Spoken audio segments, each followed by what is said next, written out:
오늘은 박혁거세의 부인으로 사서에 기록된 아령 부인에 대한 이야기를 하고자 합니다. 삼국사기와 삼국유사에서 전하는 아령 부인에 대한 이야기는 아래와 같습니다. 삼국사기 예유록에 따르면 용이 아령 우물에 나타나 오른쪽 갈빗대에서 아령을 낳았다고 한다. 이를 발견한 노파가 데려다 양육하였으며 우물의 이름을 따서 아령이라 이름 지었다. 성장한 뒤에 덕이 많다는 말을 들은 혁거세가 부인으로 맞아들였다고 한다. 한편 삼국유사에 따르면 사량리 아령정의 계룡이 나타나 왼쪽 옆구리에서 아령을 낳았다고 한다. 혁거세가 탄생하였을 무렵 기원전 69년 경주의 세인들이 이제 천자께서 이미 이 땅에 내려왔으니 마땅히 덕이 있는 여군을 찾아서 배필을 정해야겠다. 고 하였는데 바로 그때 아령이 태어났다. 아령의 입이 달개 부리와 같았는데 경주 월성 북쪽에 있는 북천에서 씻겼더니 부리가 떨어졌다고 한다. 남산 서쪽 기슭에 궁궐을 짓고 혁거세와 아령을 길렀으며 13세가 되었을 때 혁거세가 왕위에 오르면서 아령도 왕후에 책봉되었다. 혁거세와 함께 이성이라 칭송되었으며 남의 차차운과 아로공주를 낳았다. 네, 참 이상한 이야기죠. 달개 부리를 가진 아이가 있을 리가 없고 그것이 떨어졌다는 이야기는 또 현실의 이야기가 아닐 것입니다. 중요한 것은 고대인들은 어째서 이런 신화를 남겼는가 하는 것이겠지요. 정말 궁금합니다. 도대체 뭘 상징한 것일까? 그런데 고대 우리 민족의 신화를 한반도 바뀌곳에서 고고학 자료들을 살펴보면 답이 나오는 경우가 많습니다. 김수로와 결혼한 허왕옥에 대한 이야기를 볼까요? 전설에 따르면 허태호가 처음으로 배에서 내린 곳이 망산도이며 타고 온 돌배가 바닷속에 뒤집혀 유주함이 되었다고 한다. 한편으로는 수로왕이 몸소 마중을 나와 이 섬에서 멀리 해상을 바라보며 기다렸다고 하여 망산도라 부른다는 설도 있다. 돌로 된 배도 이상한 이야기지만 이 배가 왜 뒤집혔다는 것인지 정말 알 수 없습니다. 이건 도대체 무엇을 상징하는 것일까요? 그런데 여성 통치자와 배는 중앙아시아, 한반도, 일본 열도까지 고고학적으로 보면 공통되게 나타납니다. 여성 통치자를 배 안에 싣고 장례를 지내는 풍습은 4000년 전 타클라마칸 소아묘 유적에서 처음 나타나고 그 풍속이 중앙아시아 파지리크의 여성 통치자에게까지 이어집니다. 그리고 부여 가야기 마족이 열도를 정벌한 이야기에도 이 여성 통치자와 배에 관한 전설이 있습니다. 일본의 귀선 신사, 즉 귀한 배를 모신 신사에는 신무천왕의 어머니 하마요리 히메가 돌로 만든 배를 타고 왔다는 이야기가 있습니다. 비욘드 히스토리 채널에서 존 카터 코벨 편을 통해 이야기 드렸습니다만 신무천왕의 이야기는 부여가야 기마족이 열도를 정벌한 이야기가 그 원형입니다.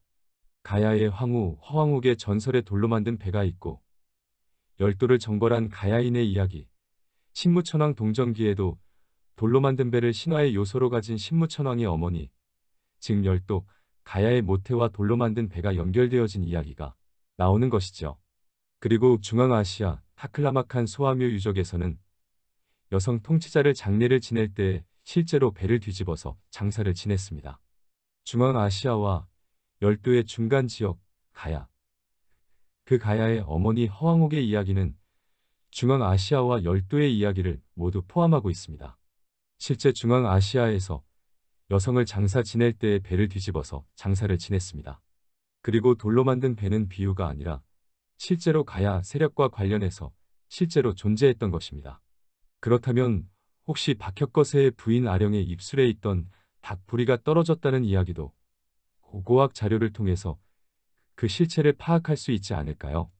이련은 삼국유사에서 진안에 대해서 이렇게 기록하고 있습니다.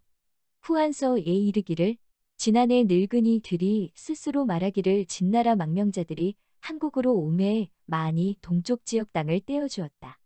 서로를 부를 때 도라고 하니 진나라 말과 비슷하였으므로 혹은 진안으로 이름했다.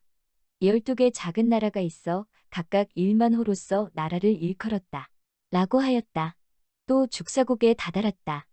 또 동쪽으로 가서 진왕국에 이르렀다. 그 사람들은 중국 사람과 똑같으므로 그곳을 이주라고 불렀다. 의심은 가지만 옳고 그름을 명확히 가리기 어렵다. 우리가 주목할 부분은 한반도의 진안과 열도의 진안, 즉 진앙국 모두 자신들이 대륙에서 왔다는 기록이 있다는 점입니다.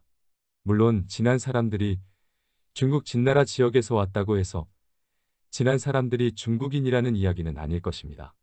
중국 진나라와 인접한 지역에 주민들이 한반도와 열도에서 동시에 진안이라는 국가를 수립했다고 봐야겠죠.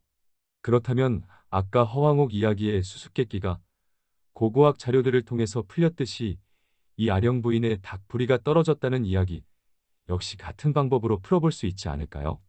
앞에서 보았던 여성 통치자를 배 안에 넣어서 장사를 지냈던 파지리크 지역을 다시 한번 가보겠습니다. 이 파지리크 지역에서 신성시된 존재로서 그리핀이라고 하는 것이 있습니다. 헤로도토스에 따르면 이 그리핀은 사자의 몸뚱이와 독수리의 몸통이 결합된 상상 속의 동물입니다. 이 그리핀은 몽골로이드와 유러피안이 함께 공존했던 이 파지리크 지역에서 신성시되었고 많은 유물을 남겼습니다. 다양한 형태의 그리핀이 있지만 이 새 두 마리가 마주보는 형태의 유물, 이 유물과 가장 비슷한 형태는 아까 우리가 수서의 일본 방문 기록에서 보았던 진왕국 지역에서 출토가 됩니다. 일본 열도 후쿠이현에서는 한국가야 지역에 마리산 고분을 연상시키는 마루이야마 고분이 있습니다. 이 고분에서는 알타이 파지리크와 마찬가지로 사면문과 새 두 마리가 마주보는 형태의 유물이 등장합니다. 그런데 이 새는 우리가 파지리크에서 보았던 그리핀과 차이점이 있습니다. 부리가 짧은 것이죠. 새의 부리가 떨어졌다는 이야기는 실제 고고학적으로 설명이 되는 신화였던 것입니다. 왜 새의 부리가 떨어졌을까요? 아마도 최초의 새는 사자와 독수리가 결합된 전설의 새에서 닭이라고 하는 중앙아시아와 한반도 일본에서 현실적으로 존재하는 새로 그 상징이 교체된 것이 아닐까 합니다. 유물을 보면 확실한 것 같은데 긴가민가 하지요. 참고로 이 지역을 현지 답사한 홍윤기 교수는 다음에 이야기를 합니다.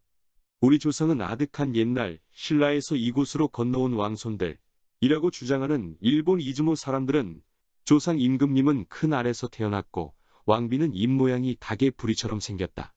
때문에 달걀을 신성시하여 절대 먹지 않는다. 고 말한다. 우리의 삼국사기와 삼국유사에 기록된 신라, 건국 신화를 그들의 입을 통해 듣는다.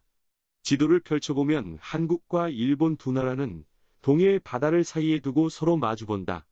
아득한 고대부터 신라인들은 배를 타고 이 바다를 건너 새로운 개척지인 일본으로 건너갔다. 북쪽으로 후쿠이현 바닷가부터 아래로 효고, 도토리 시마네 현에 이르는 일본의 해안 지방에는 경양에는 조상 대대로 절대 달걀을 먹지 않는다는 주민들이 모여 사는 마을이 산재한다. 그런 마을이 내륙인 시가현과 교토부 일대에까지 퍼져 있다. 달걀을 먹지 않는다는 것이 왜 중요할까? 우리 역사서인 삼국사기와 삼국유사를 살펴보면 그 의미를 쉬 알 수 있다.